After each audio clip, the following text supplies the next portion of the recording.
All right, guys, back to multiplication, but this time we're going to try and multiply mentally. It's Wednesday, May 27th, and I need you to meet me on journal page 281. We're going to be explaining our thinking kind of view style. So get ready to explain your thinking. Okay, so here we are, mental math to multiply. Wow, that's an alliteration. Repeated beginning sounds. Anyway, solve each number story in your head. Use number models and words to show your thinking. The mass of one American white pelican is about 8 kilograms. What is the mass of 16 8-kilogram pelicans? So, how many do we have? Well, there's 16 of them, and they each weigh 8 kilograms. So basically what this is showing us, I'm going to do this first one for us, and then you guys can kind of follow the thinking that works for you. So what they're kind of trying to get us to do is to break apart our multiplication problem so it's a little easier for us. So I see that this is going to be 16 times 8 equals something. Well, when I see 16, I think that 16 is broken up into 10 and 6. So when I see 10 and 6, I see, oh my gosh, I can do this now. So what I'm going to think is I'm going to think that this is 10 times 8. I can do that in my head. And then I can do 6 times 8. I'm just breaking it apart. So if we think of this, our 10s are so fabulous. It's just 80. 10 times 8 is 80. And then I think 6 times 8 is 48. Then I can think, okay, 8 tens plus 4 tens, that's 12 tens. I'll do that in blue. 8 tens and 4 tens is 12 tens, which is the same as 120, plus green. How about that? Plus, it's hard to see, plus this 8 equals what? 120 plus 8 equals 128.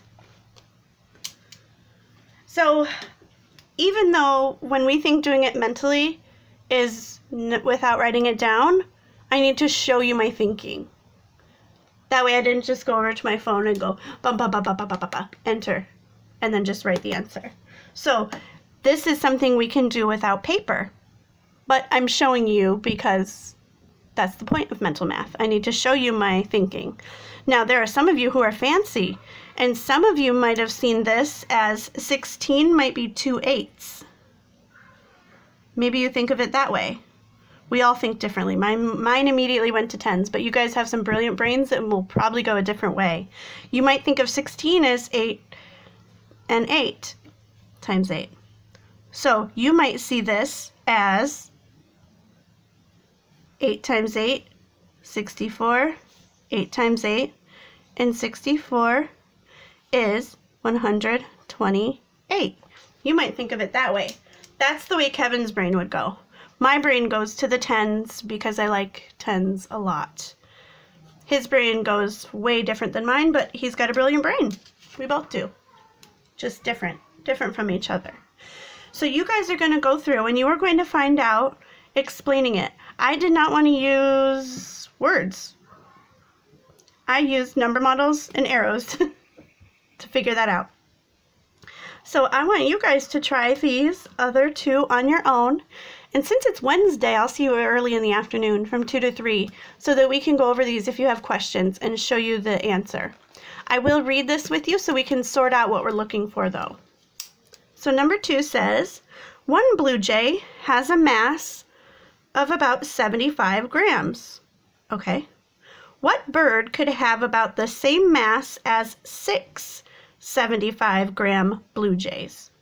All right, so they're looking at 6 blue jays, 6 times something, 6 times, oh my gosh, 75. So my hint to you is to try to break this 75 up into something a little easier. Maybe 50, 20, and 5. Or 70 and 5 and tack on the 0. You think of what way works best for you and then multiply them like this. You need to make sure you do, since I broke 16 into 10 and 6, I did 10 times 8 and 6 times 8. Whatever you break your 75 up into, 6 times whatever numbers you choose. And then you add them together, like up here.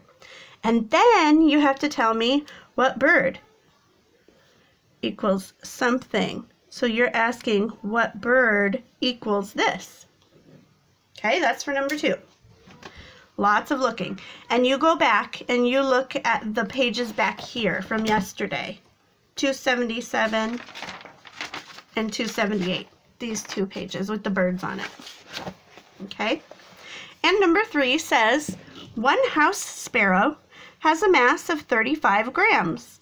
How many blue-crowned motmots together, wow, would have the same mass as 5 35-gram sparrows?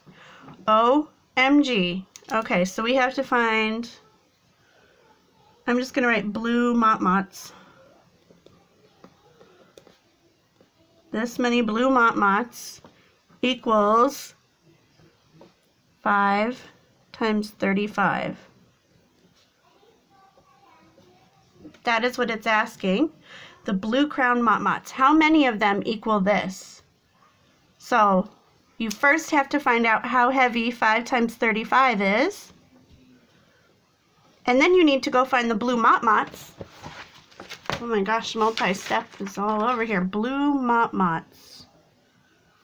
Here it is. The Yucatan Peninsula? Central America? Right here. Blue-crowned motmots. They weigh between 80 and 100. So how many of these 80 to 100 ones weigh the same as 5 35-gram sparrows? Whew. So find out the sparrows first and then tell me how many of those it takes to weigh as much as that. Ooh-wee. Should be a good one to talk about later. Okay, good luck with this. I can't wait to see what you do.